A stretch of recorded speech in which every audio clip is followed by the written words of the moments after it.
We're very excited. One of the things that we try to do, one of our main goals at Practice is to bring together game designers from very different fields. People who are designing different kinds of games, people who don't normally hang out together, get a chance to meet each other and talk to each other. One of the reasons that we like to do that is to grow the community, give people a chance to meet other game designers who are working in different fields. Another reason is to share techniques and methodologies and concepts that might be useful.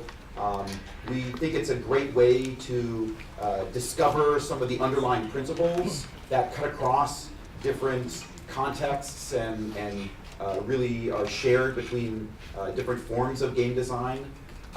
And also, I just think it's a wonderful way to kind of challenge our preconceptions of what games are and what game design is and what it looks like and how it works, and to kind of broaden our conceptual horizons about the work that we do as game designers. So today's speaker, David Ward, we are very excited to have. He is a senior military analyst at Cubic Applications, where he works as a game designer in support of the wargaming department. Before that, he was faculty at the U.S. Naval War College, where he was designing games and teaching. And so for many years, he has been a game designer designing war games for the Navy. And we're very excited to get a chance to take a look at what his daily practice as a game designer is like in that context. So please help me welcome David Ward.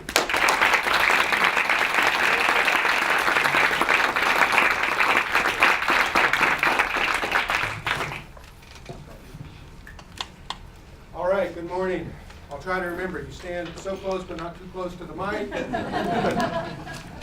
Take notes. I'm going to ask you to give me the feedback. And I've been taking notes on all my slides through yesterday, and I think I discovered that I am a game designer because what we do is similar in many respects to what many of you do in different ways. And I'm going to try to switch the screen over here because I'm a PC, not a Mac. And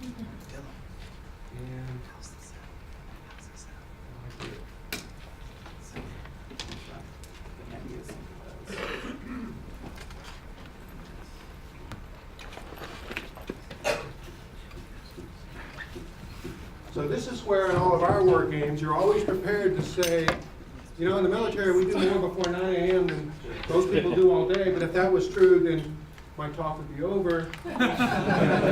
So, and keep another good couple of things in your hip pocket to pass the time. So we're going to see if I can flip slides here. I have to put the disclaimer up there to keep the U.S. government out of trouble for all the crazy things I'm liable to say. So remember, blame me, not the government. Okay, this is a board game that I designed as an educational game, and we'll talk about it a little bit later as far as how it all works. It's complicated as dice and Dixie Cup equivalents and a paper board, and it was teaching about the elements of national power to students taking a strategy and war course. I've been privileged to work at the Naval War College, where I learned everything I know about game design, which isn't much, but they've been doing it there since 1887. Directly as Kriegspiel, which was German wargaming, came across the pond. It landed with Lieutenant William McCarty Little at the War College and has been carried forward to the present. And I think it's appropriate that I'm speaking today on Veterans Day. Do we have any veterans here in the room? Okay. There's one. World War II, 405,399. What is that? That's the number of killed in action in the military in World War II, based on some numbers I found.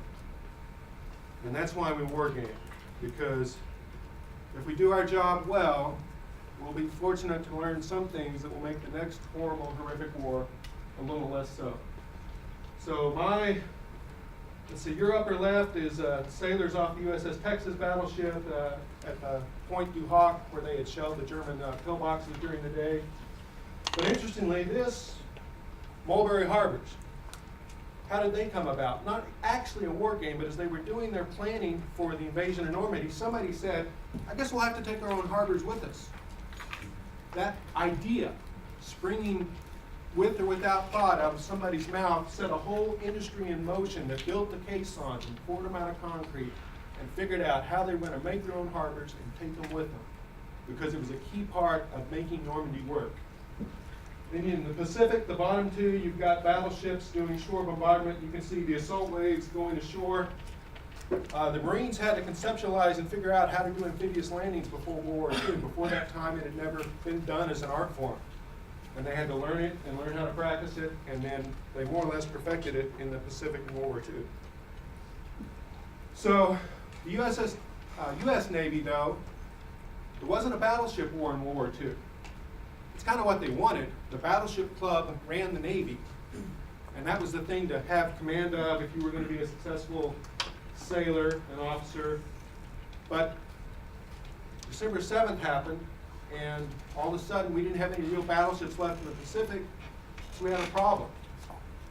So how did we get from battleships to planes and aircraft carriers? I'll let you read for a second.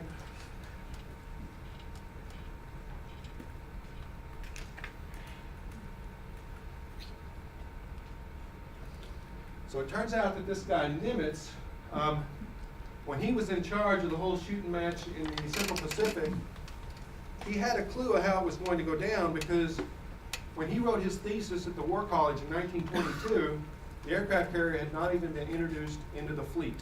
It was still being built.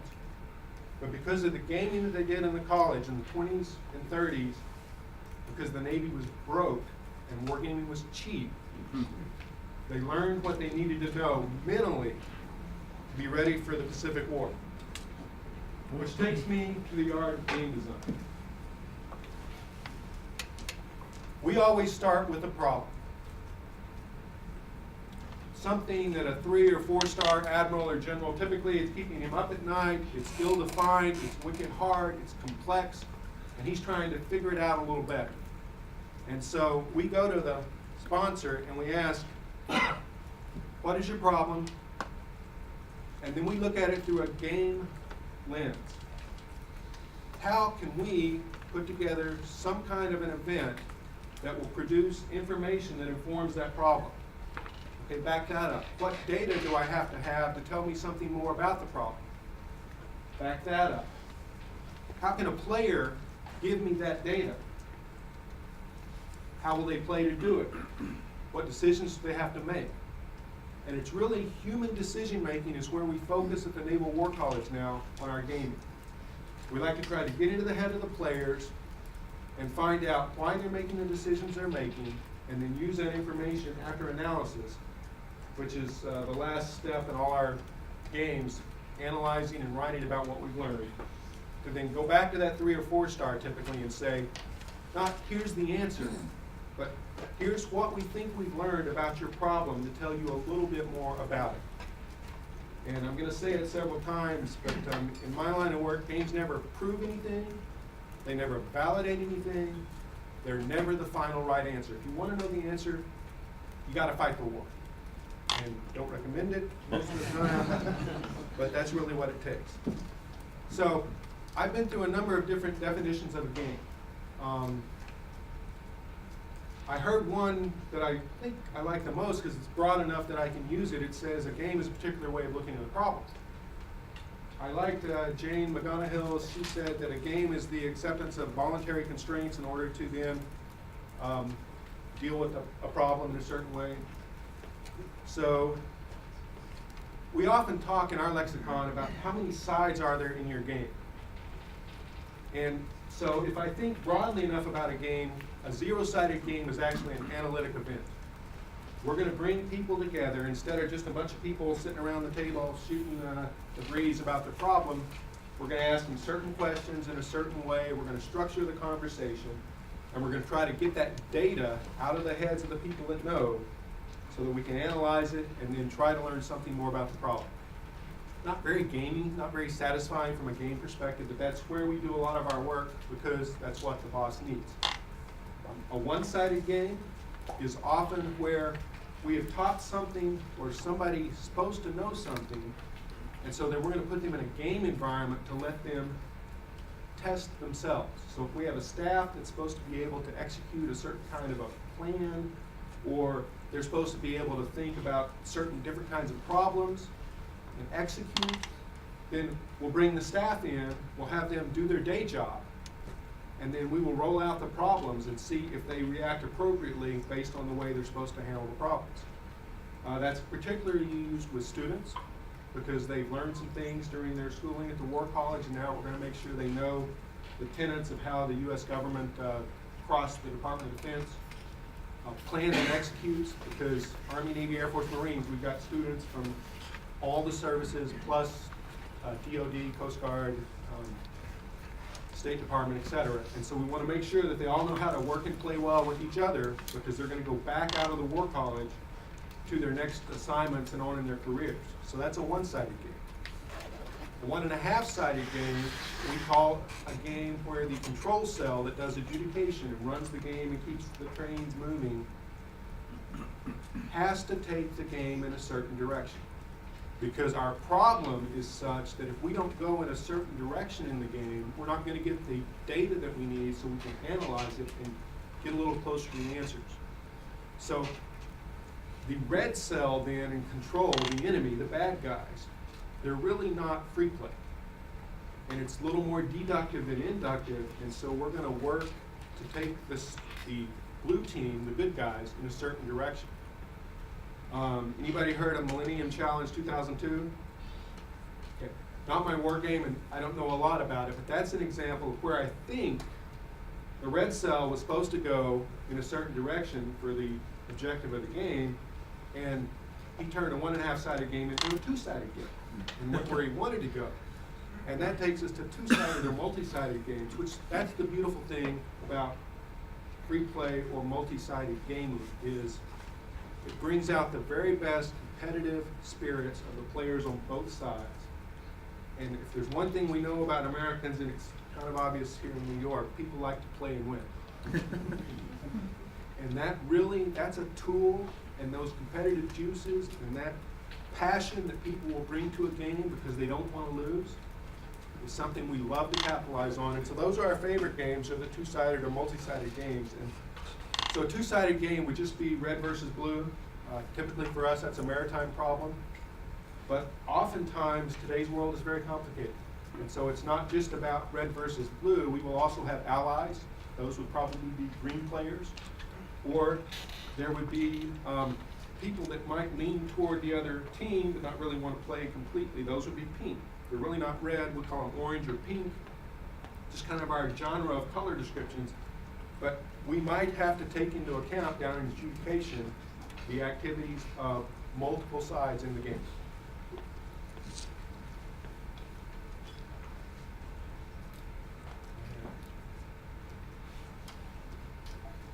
I'm clicking and it's not doing it.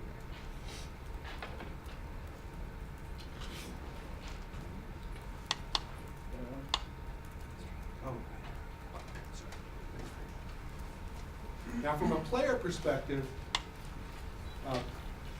you guys got the Aggie from the War College, Texas Aggie, so you got me. Pellegrino's the guy who's been doing this longer than I, and he thinks about this stuff really well. You'll see a number of his slides through here. There's really 3 kinds of experience that happens. There's live experience, and that's what the players get. They've actually lived through the game, and so they think they've learned something based on that. There's player arrive, which means we bring our players in, and through the course of the week, we have them work together so that they're the experts and they figure out what the answer is. So an example of this would be we did a medical game where we brought the players in and we put them in situations and had them come up with what is it that I need as the medical services corps in order to deal with this situation. And then after doing that, we brought the small groups all together and had them brief each other on what they found.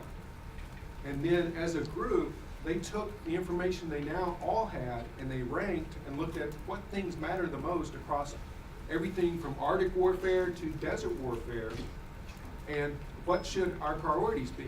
And they ranked them all out, and then they made some recommendations up the chain of command to their bosses. But that was player arrived. I mean, I don't hardly know how to put on a tourniquet, much less tell the medical experts what to do, but we brought them together and they arrived at the decision. And then analytically derived is most of what we do with our games. After the game, the player has a live experience and they think they've learned what happened in the game. But we have found that oftentimes what really happened in the game requires careful analysis, looking back at the moves, and based on that analysis, we will then write a report and make some recommendations to the boss that are very different from what the players think happened. Because many of you are involved in much larger games than what I am, but you know that in one little part of a game, a player doesn't have the full picture. And it's only when you take that God's eye view of the whole that you can get a better understanding of what the key factors really are.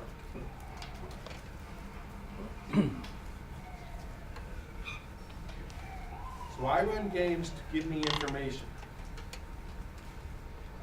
And back in '66, Frank McHugh said two things. You get experience and information out of the game.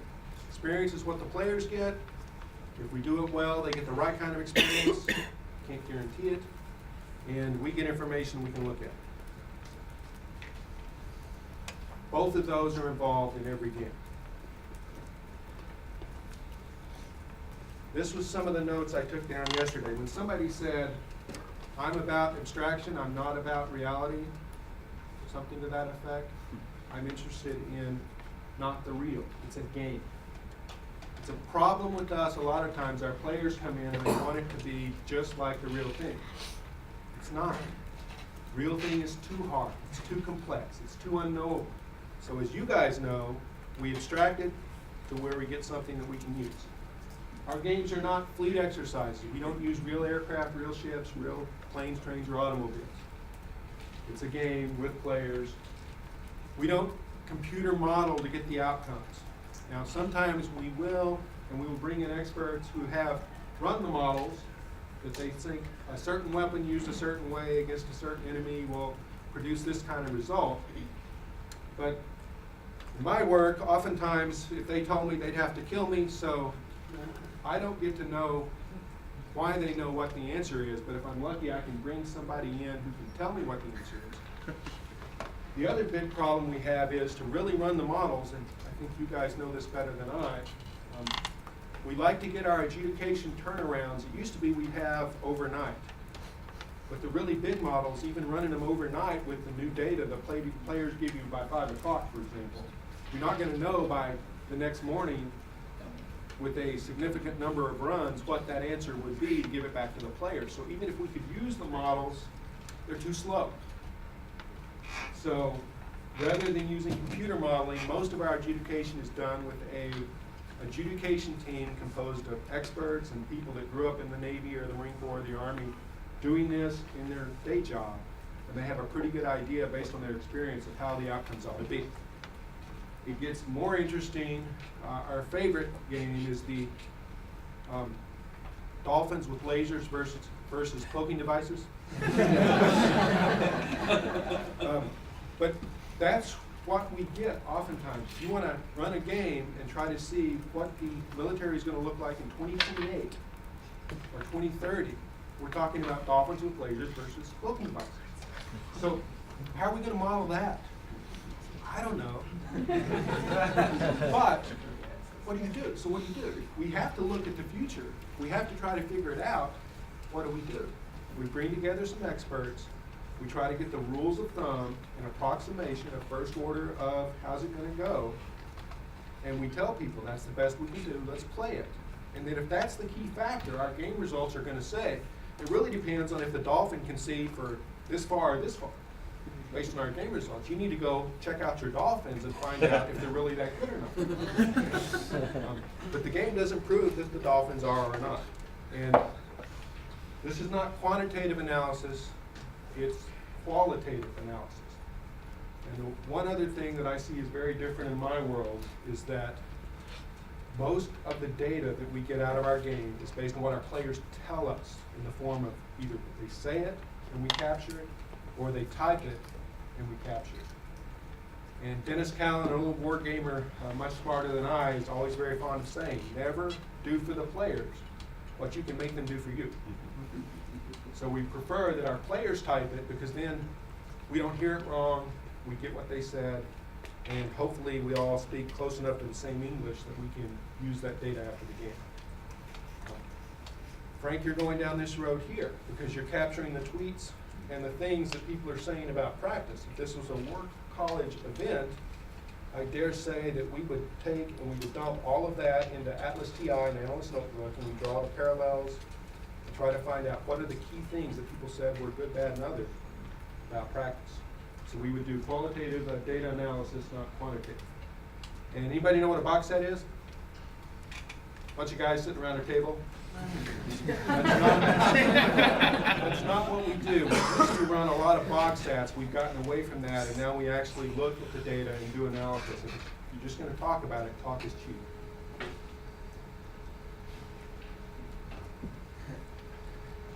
Wargaming is really good at looking at complex things, exploring it, looking for the innovative ways of solving the problem, finding better questions to ask. But it doesn't prove anything. And especially, it doesn't do these things.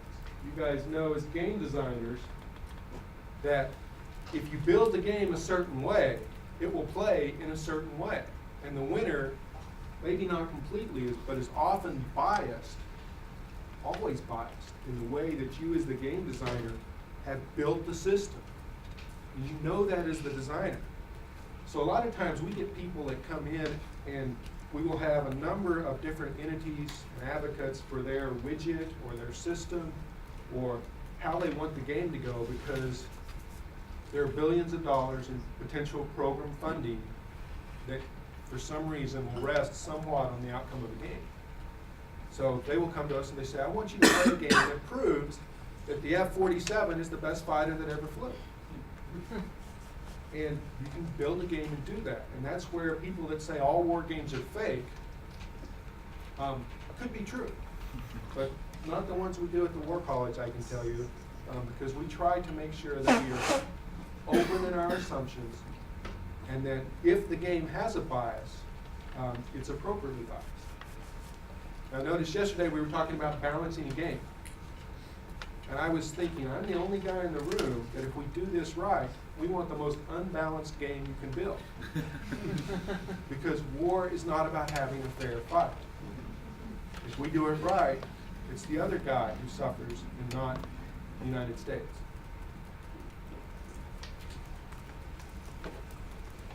So how do we get all this analysis into our games? We've learned over time, and we're continuing to evolve, that we got to start at the beginning. As soon as we're thinking about what is this problem that we're going to produce data to help inform the questions about, we got to get our analysts involved. And we've got a handful of PhDs and EDDs who think about Likert scales. I used to say Likert, but it's Likert. Likert scales and qualitative analysis. How do we do surveys? And how do we capture data and then use it in game analysis? That starts very early in our process. Deductive and inductive. I'll show you some examples of both kinds of games, but we use both, and the way you're thinking takes you in very different directions as a player, depending on which one we're doing. I don't know if you guys, Thinker's Toolkit for us is kind of a good reference. We use it a lot because it helps you think more rigorously about your problems. This is brand new and hot off the presses, and I'm betting based on our projector, you can't read it anyway. So let me just click through it. I can turn the lights down. No, I think the text is probably too small. Let me just talk to it real quick. So we start with tasking. Some 4-star has a problem, and we come to an agreement with him that we're going to look at his problem. That takes us into the design phase, where a game designer is looking at what kind of game can I put together that's going to let the players do what they need to do in order to produce some data to inform this problem. And he'll be working game designer with a lead analyst, game director, probably a lead adjudicator, and 3 or 4 guys are putting their heads together trying to come up with how are we going to design this game? What's it going to look like? How many players? How many moves? Do we need to start the game twice? We play it once, the players learn, we play it again, capture all those kinds of things come up in the design. And we've just now started trying to wedge in a development phase where the designer has this great game idea. We only have a couple of web developers on staff, and so the designer comes up with this great thing now, and he wants a web-based interface, and I know this is all very basic to you guys, but to us it's rocket science.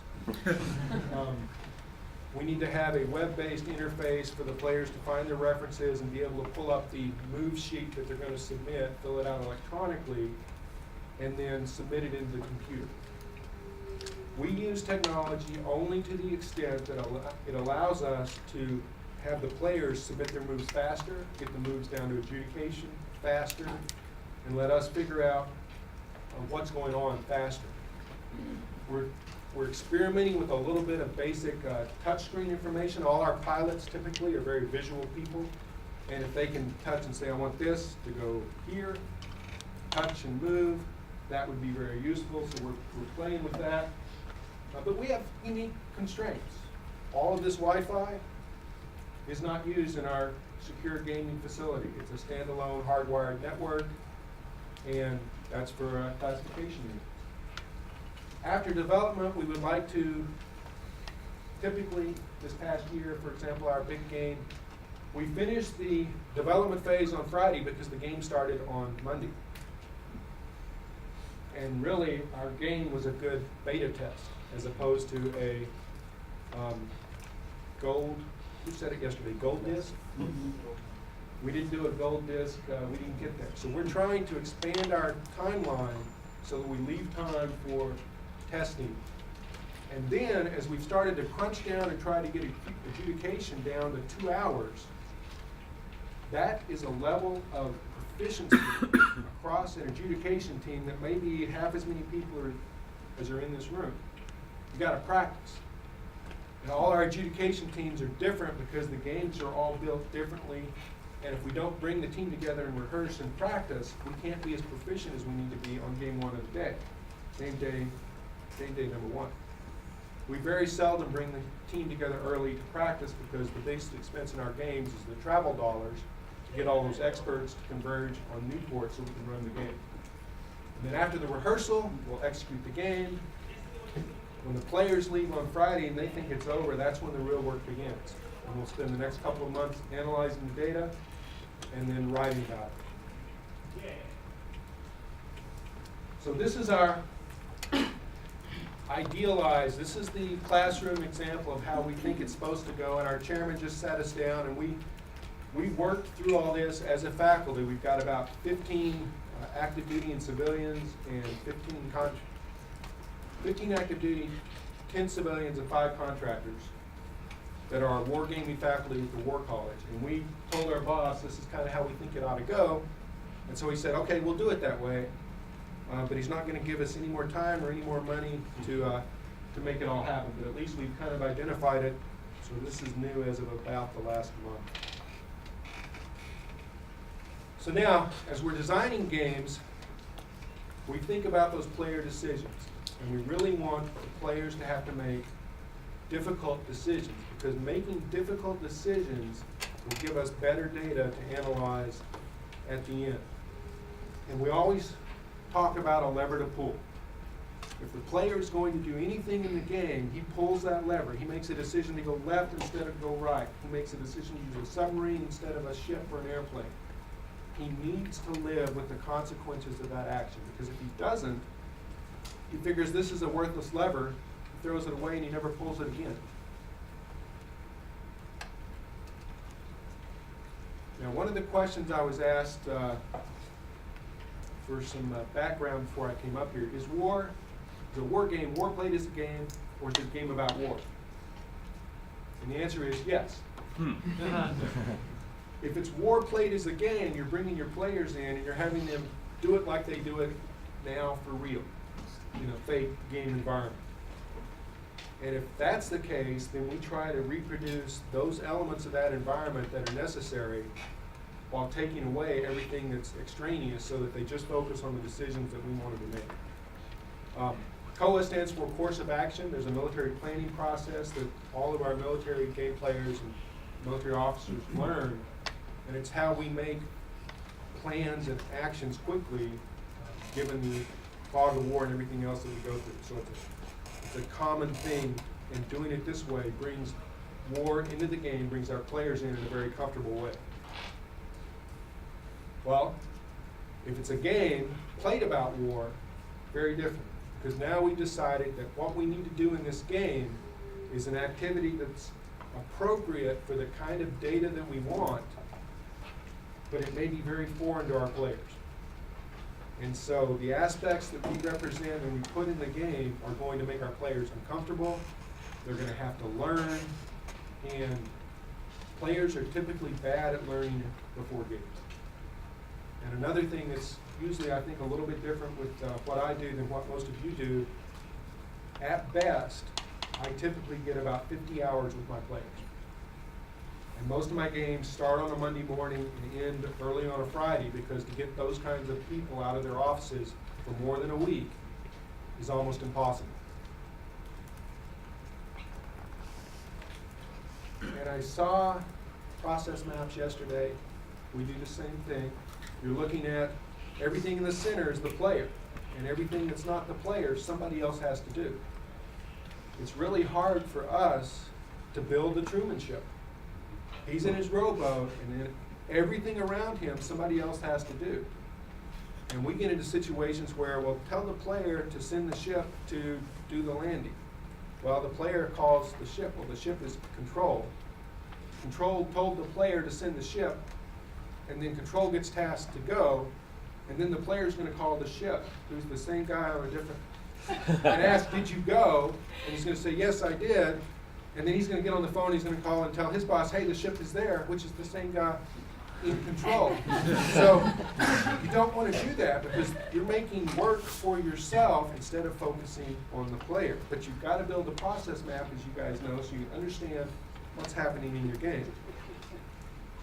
And Pete Pellegrino calls it the player cross, but the player's in the center. And we spend a lot of time thinking about what it is that that player's going to do, the influences that are going to affect him, and the decisions that they're going to make.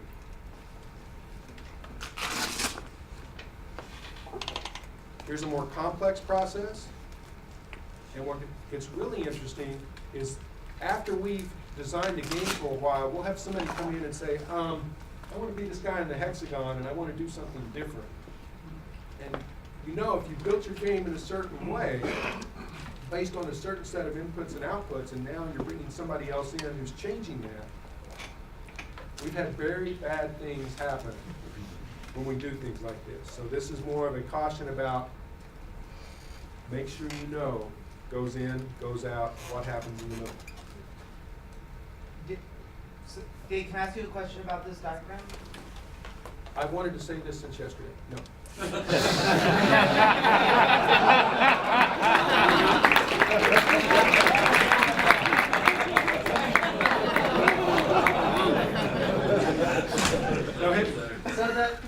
So this in this particular game, there are 4 players who themselves have some peer and subordinate and superior relations. These were probably player groups. These were probably cells of players who had different activities that they had to support by writing orders and giving direction to, and then they received data from other groups. So the square player, the yellow square is like a squad commander or something above the others if it's a hierarchical. Could be. Ship captain, battle group captain, squadron commander, that kind of stuff. Yeah. All right, and then so 2 would be someone playing a peer, maybe supposedly commanding their own squad, who both are being controlled by the square on the top, number 1, something like that. Yes. Okay. Almost always, our square number 1 is control, because we want to write the orders and give the direction that tells them a certain direction to go. And it's very difficult. Quite honestly, our biggest problems tend to be when you get people from like Department of State who come into a game and it's just not the way they see the world. And so they're like, we would never do that, I'm not going to do that. And we would say, well, I hope we never do that, but this game is about figuring out what we're gonna do if we have to do that. But when box number 1 at the top goes off the reservation, it's bad. So everything we do in a game is about the red cell and the blue cell making their moves. It gets really interesting when you have open communications back and forth between red and blue, when we have diplomacy in a game, and you're letting them, it's especially interesting when we tell them, hey, look, you're here as the military guy, Admiral, and you've got this problem, and you're supposed to solve it with military forces. And he's like, you know, if I move my aircraft carrier over here, it's going to send a signal to that country. That's interesting. But what's fascinating is that the guy in red is going to kick your, if you don't focus on your military problem. But throughout the game, everything that the players put into the box, in the form of moves, in the form of survey questions, in the form of, if we're doing diplomacy and they're sending chat back and forth or emails back and forth, we're capturing all of that, and then we're going to do analysis at the end. Oftentimes, we'll stop in the middle and we will repeat the game. Now, a game is never repeatable because the players have learned. Oftentimes, we will add different capabilities. You know, you always said you wanted a widget that would do, well, here in the next game, from Ronco, try the new widget. Let's see how you use it. Let's see if it makes a difference. And so we'll play the game again to see what turns out differently. These are just some general questions that as game designers we ask ourselves a lot, because it always ends up, it's too much. We only have 50 hours. It's too hard for the players. It's too different from their day job. It's an intellectual stretch to get them to where they're comfortable with this. A lot of times our players get comfortable on Thursday. It's too late. But it's often the best we can do. Okay. So now let me run you through some examples of some of our games. All right. You good? You good? All right. So here was the educational game we ran. Each of the player teams, this was a role-playing game enabled by a fixed board with rigid rules. And so we had diplomatic, informational, economic, and military things in the game. The hardest part of the game for me as a designer was that I had to represent the economy of the United States all the way down to the economy of Somalia in terms of scale, and allow those economies then to buy military, naval forces in this case. How well the economy did depended on most favored nation status. Most favored nation status was determined by the voting with the dice and the cups. So you would line the cups up and all the nations would vote. He who got the most dice, his economy was doing better. He who got less, economy did worse. Based on how well your economy did, that was how much stuff you could buy. Based on the stuff you had, you got to make your moves, and in the end, we determined a winner. Now, the 6 countries in the game had different secret goals. They were not written down anywhere. I made sure before the game, I would go around and I would whisper to the players what their goals were. But the only guy in the room that knew was me. So the informational part of the game was everything that happened away from the board. And there were no rules about what the players could trade or what they could do or how they could carry out their country's desires to try to win the game based on the victory conditions of the opposing goals. Okay. And the reason we did it this way, Strategy in War was trying to find a way to let the students play with in a game what they'd spent the semester learning. I think I talked about this. So we would go in, we'd spend a few minutes talking to the players about why we're going to do this game tonight. Had a total of 4 hours, had to get in at least 6 moves to find out the winner typically. Overall, the students liked it, but they thought it was too complicated. We were just happy that it worked. But our customer was College of Distance Education faculty, and if you think I'm old, these guys make me look very young. And trying to get these old professors to be willing to play a game and learn a game and then execute a game with their students over and over was a bridge too far. And they said, no. So after we proof of concepted it, and we played it with 8 different seminars, and I haven't played it in 3 years. We do another big educational game with our Senior Enlisted Academy. It's very similar to what you saw. It's DIM&E. We form player teams. They play for 8 hours, and each move is about an hour. What we don't tell the students is that they always take the most uncooperative student in each team to be the team leader. So the outer game that they don't tell the students about is that you now have to work with your peers, and typically it's the team that comes up with the best strategy that they can execute cohesively that wins. So core team cohesion, loser. Deductive games. Most of the games we run are inductive, but I have a couple examples here of deductive games. I know some of you, I can say it, indie work and ad work, those kinds of things can be very short notice for you guys. The Navy sat on this game, the Marine Corps marched ahead, they didn't bring us in until 8 March, and we executed on the 20th of March. So this was probably the tightest timeline that I worked with, and very little of what we did got beyond the very rough product stages. I was giving daily updates to my boss, and basically what we were supposed to do was bring 2 services together and look at a problem of how we command and controlled forces between the 2 services. Well, we knew that each service was going to have a preferred way of doing it. And so we knew we had a lot of bias built into the game from the beginning. We only had 2 weeks. So we set the game up on a negative-based premise that we wanted the players to give us all the problems with doing it command and control in the way that we asked about. And we used doctrine to look at, these are the different elements of command and control, and this is what matters to the players. So we asked the players about those particular elements. We put a Marine guy in charge of the Navy cell, a Navy guy in charge of the Marine cell, and 2 co-leads in the cell that could do it any way they wanted.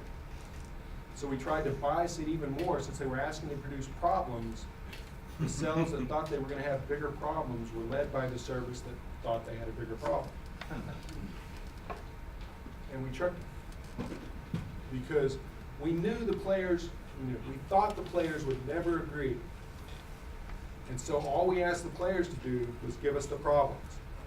So while they were doing that, we created surveys. And at the end of every day, based on what they brought up as the problems, we then got them individually into a computer to tell us, hey, you really think this is a problem?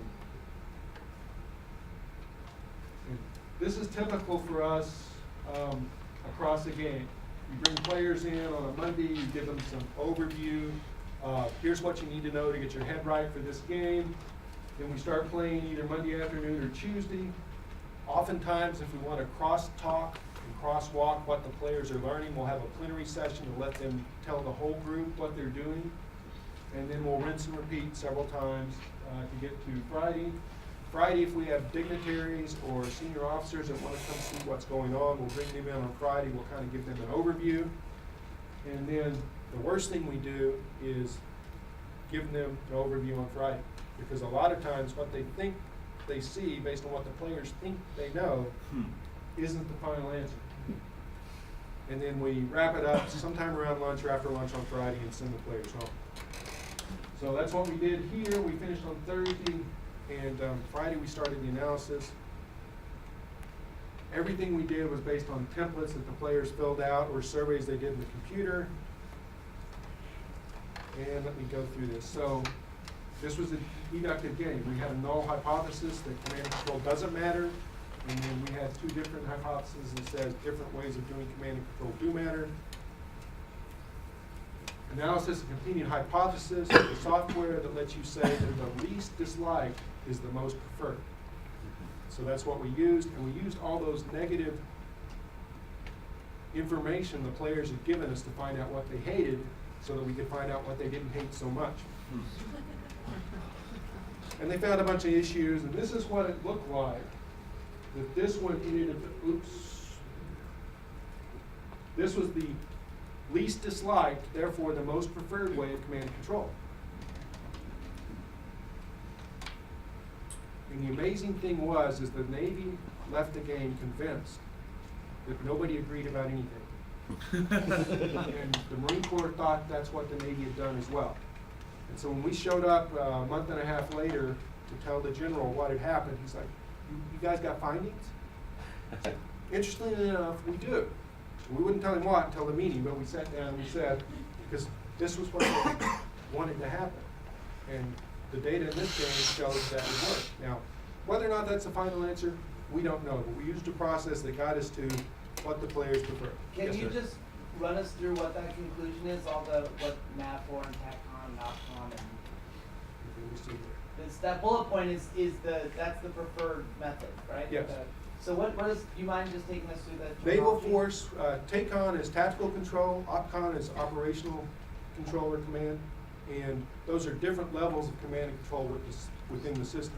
Above those is something called combatant command, and that's something like CENTCOM, AFRICOM, EUCOM. That commander has ultimate authority over all the troops, sailors, Marines in that area of the world. That's combatant control. Below that, operational control means I own those forces, I can organize them in any way that I want, I can hire or fire any commander, and I can choose how to put my pieces of the puzzle together to fight. Tactical control says you just have temporary command of these forces for the thing that you're doing. You can't fire the commander and you can't reorganize those forces. And for the Marines, the ability to fire that Marine CO is a big deal to them. And the Marines learn in a certain way and they organize in a certain way to be able to do their missions. And if the Navy guy wanted to come in and say, I want to do it differently, if he has OPCON, he can do that. And that was not comfortable to the Marines. I see. But can I ask you one more question? Sure. So what was their decision-making process like? Were they sitting around the table? Were they in front of computer screens? Was it room to room? In the cells, well, we had interesting dynamics because you had a general and an admiral in each cell, and everybody below them in the cell that was supposed to help them come up with, we gave them a situation and said, come up with a command and control structure where you have OPCON and draw the diagram. Now, tell us all the problems with doing it this way. And so they would easily do that, and then they would brief out to the group, here's the situation, here's the command and control structure, here's the problems we found. A different group was told, address this problem, but you have to use a different command and control structure in order to make this work. And so based on that, they would come up with a different set of problems for making it work in that particular way. In the third group, we said, here's the problem, come up with a command and control structure that you want to use in order to address the problem. And after having done that, tell us what the problems are with it. And then from those three sets of problems across the different command and control options, that's what we built our survey questions from to ask the players about, does this really matter to you or not? So you really turned the players into designers in a sense. The gameplay was them designing the command and control structure. Yes. And I guess that's a example of the don't do for players what you can have them do for you, taken to even a higher level. Yes. And, you know, honestly, a lot of these guys, they spend time in the field, in command centers, doing this stuff. They're the experts. We're not. We're just the game guys that have to figure out a way to pull what the players know out of the players. So, having found that it mattered and there was a preferred answer, we then went back and tried to triangulate and ground in the data of what the players said. Why did they say it? What were the issues? What mattered to them? And it turns out that authorities and risk and friction and trust and directives were all key elements. And I'm just going to skip by these slides. We found basically by looking at what the player data told us, we had examples of why this mattered to the players. And this is, hopefully you can see, this is I2 Analyst Notebook. It's a tool that IBM just bottom out. A lot of law enforcement and intelligence agencies will use this tool because it allows you to connect things and make connections as a human, but then it can also, once you make some of these connections and you start to figure it out, you can then let the machine read in a lot of data and reinforce based on the number of connections and how many times it'll draw this kind of a picture for you that lets you say, where are those major connections that happen multiple times? It requires a human in the loop. You've got to think about it. But by thinking about it 2 or 3 different ways, we started to come up with intermediate. And then this is kind of, once we understood, now we kind of have distilled down what the players were saying, that this is the most preferred command and control structure because it doesn't have this friction thing in the middle that's causing all the problems in these other key elements. And so it became a graphical tool for us to understand the data.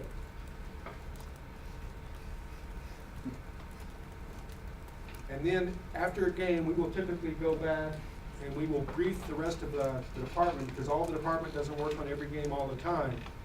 It's sort of our war stories piece where we say, this is what went well, this is what didn't go well, and here's what we need to think about next time we do this. Okay, another deductive game we ran, that this was basically an experiment. We don't get to run very many experiments. We brought players together from 16 countries, and we asked maritime domain awareness, MDA.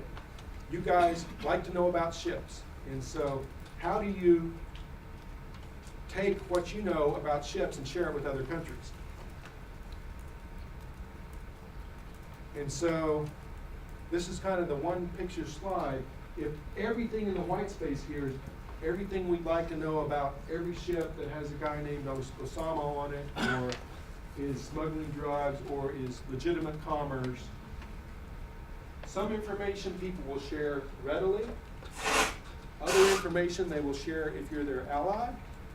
Other information will be shared on an ad hoc basis. But all the white space you still have to do yourself. And so through the game, we were able to get a better understanding of what different countries would share. How do we do that? Play the game.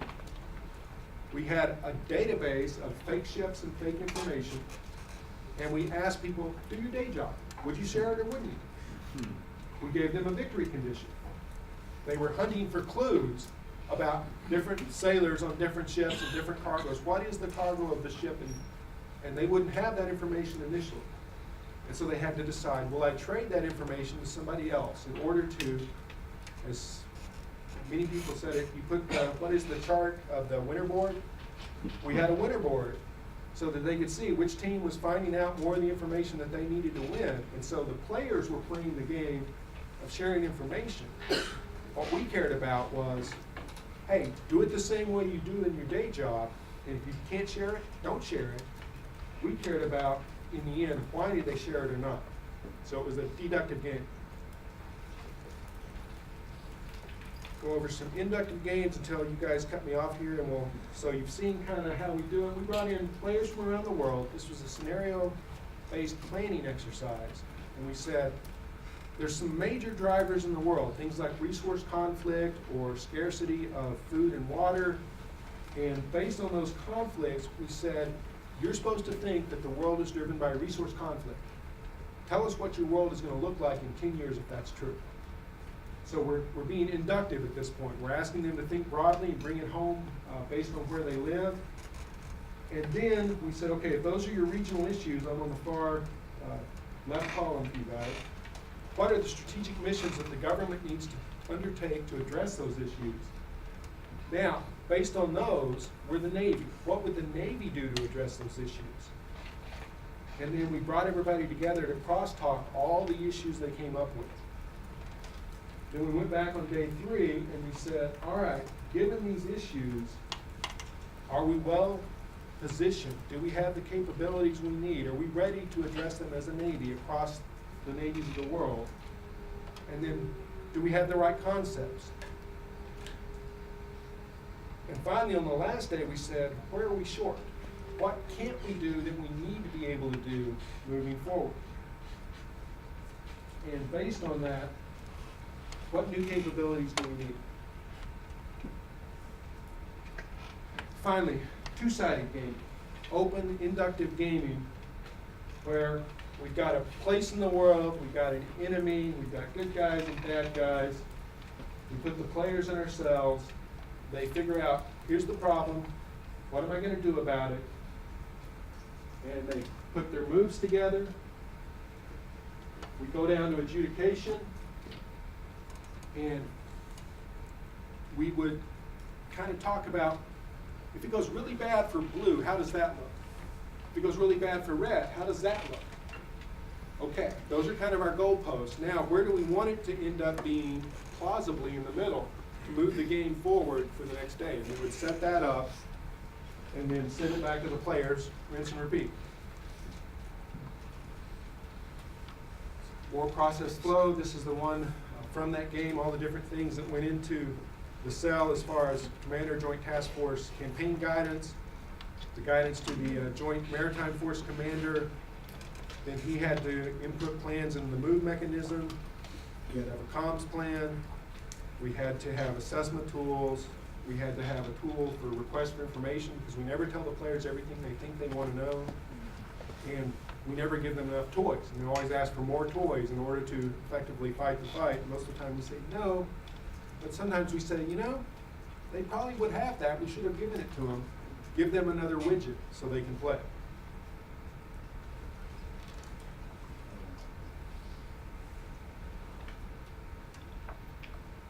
Getting close. All right, so here's, this is more interesting because we have a maritime fight against a anti-access opponent, but we are trying to attack them on the land. But we don't care about the land fight. Well, we do, because the maritime, the Navy has to support the ground commander. So I care about the land fight in as much as it's a demand signal on the Navy. So we brought in a bunch of guys to fight the pink fight and the blue fight in the middle that we didn't care about. So they're sort of part of control. And at the end of the day, they would come up with, here's how the fight on the ground is going. Because the only thing that mattered out of that was the demand signal that went back to the maritime player. Because he was having to stay close to support the land fight. Give us resources to do close air support and logistics and all this. Meanwhile, the anti-access player the bad guy, was trying to take the Navy guy who's constrained and kick his butt. So you had cells within cells. The guys in the light were in adjudication, but they were also playing on a red or blue basis to make it all work. That's what that game looked like over the course of we brought them in on Friday, and we finished by the next Friday, played over the weekend. And then this was an inductive game. Building on that maritime domain awareness game, we brought in players from 46 countries, 112 players, and we asked them, how can we work together better in your part of the world? And I heard somebody yesterday talking about trust. Trust within a game, trust was foundational in everything we do. And I think we can see that we can build into some of our games, or we can build games that help countries work with other countries and build trust, so that when they need to work together for real, they've already established some of that trust up front. And then, that's another game, okay. The key point is always, when we get to do two-sided or multi-sided war game, the fact that nobody wants to go to the bar as a loser is critical. It brings out the best in our players. And with that, I will take however many questions Eric will let me take.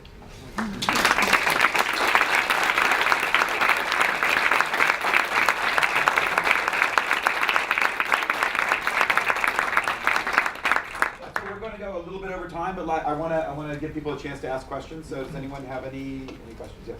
In the adjudication process, how do you come to a firm decision on the results? Is there one person who makes that decision? We have a lead adjudicator, and typically we'll have multiple issue adjudicators, and as they look at the issue, they say, hey boss, it could go left, it could go right, which one do you want to take the game in the right direction?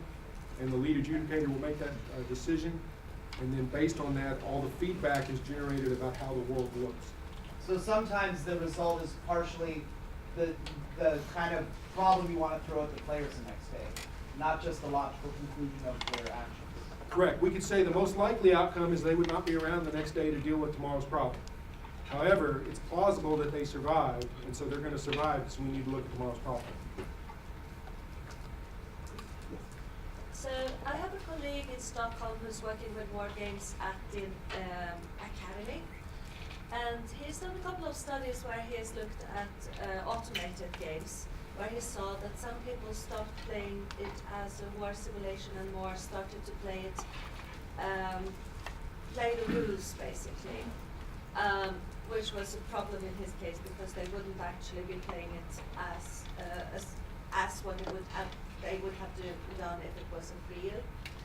For example, moving forces and so on. So has this any effect on, or do you have that effect in your kind of games? I don't know if I can answer that exactly. We have seen, we see all the pathologies of players in games. When the Blue Admiral got pissed because he was losing, and he decided, I can't win, so I'm going to extract as much cost, as much punishment of red as I can for the rest of this play of the game because I can't win. That wasn't toward our objective, but that was humans, and every time we see that, we say, aha, there's another disgruntled player. And it happens.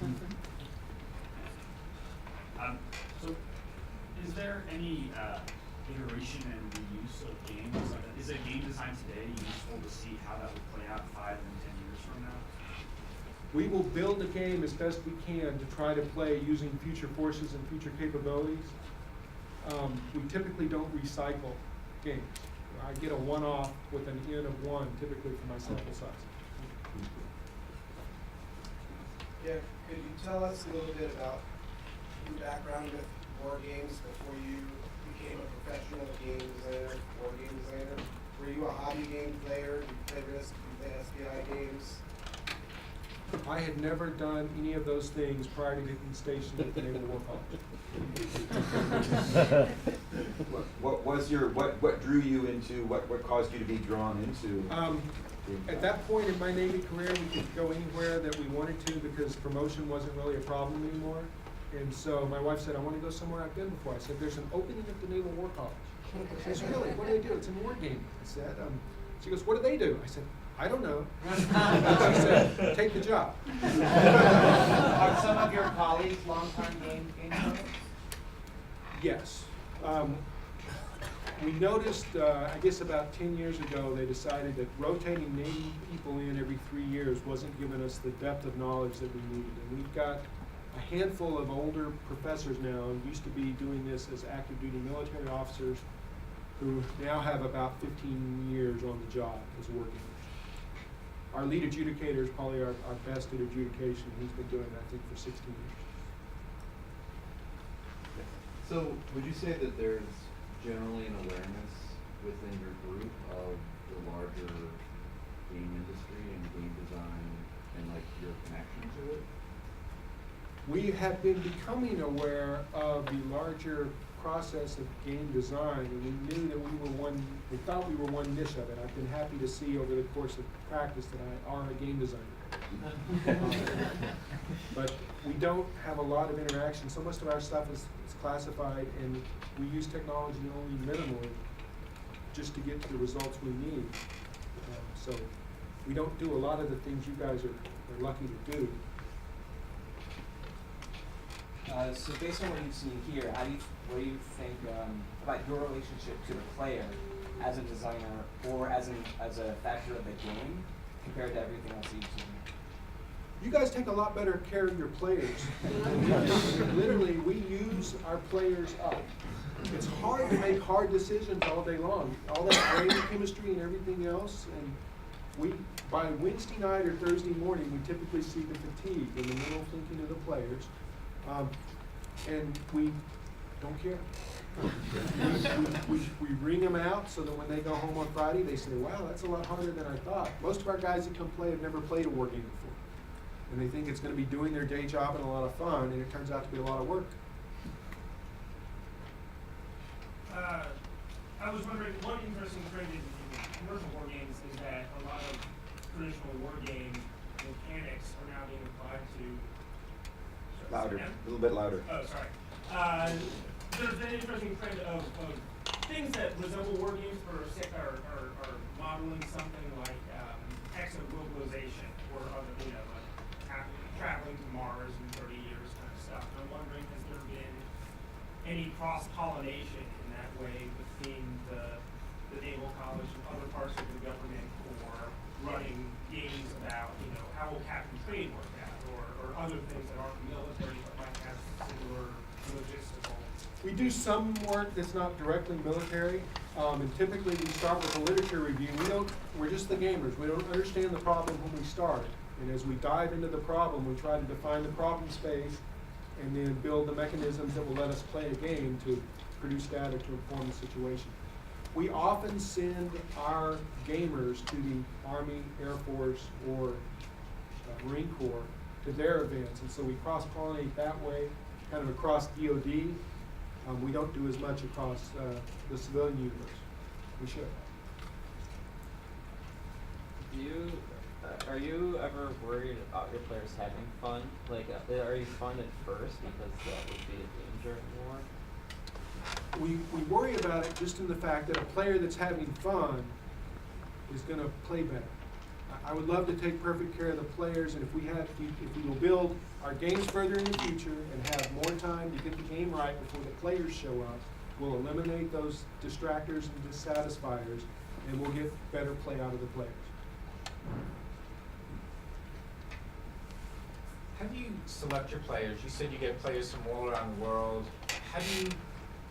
What's the motivation? How do you select those players? How do you determine that? Based on the problem that we're addressing, we ask ourselves, what kind of a player do I need who has the expertise to bring me data that I get out of his head through looking at this problem? So if he's an expert in that area, then that's who I'm looking for. A lot of times we'll go to the sponsor. If the guy's got the question, he kind of has an idea of who the people are that probably have the answer. And that's usually, it's easier for us if we can get a 4-star admiral to send out the message or pick up the phone and say, congratulations, you're playing. We've had guys, we've had strike group commanders who were told, hey, I know you've had a good, successful strike group tour and you planned your change of command for 2 weeks from Friday. Congratulations, you're going to be in a war game in Newport instead. Well, one time for one more. Given that you do the research to try to make the model and determine what the inputs are and what the options are for the players ahead of time, but it's a one-off, and play testing and iterating is something that is sort of natural to a lot of the rest of it. How often do you run into the players saying, this, I need to do something that you haven't given me as an option, that the model is broken, the inputs and the outputs don't line up in any, how often are you iterating mid-game? Usually only when the players take it in a direction that's going to run the ship completely aground, in our vernacular. But usually we're able to keep the train on the tracks, but a lot of that is because you've got that guys with 10 and 15 years of experience that are watching what's going on and are sensitive to things going far left or far right. I have one question. Who typically wins between the Laser Dolphins and the Cloak? Whoever the bad guys are. Losers learn more than winners. And so we want the good guys to lose in war games so they don't lose the war. Nice. Thank you very much.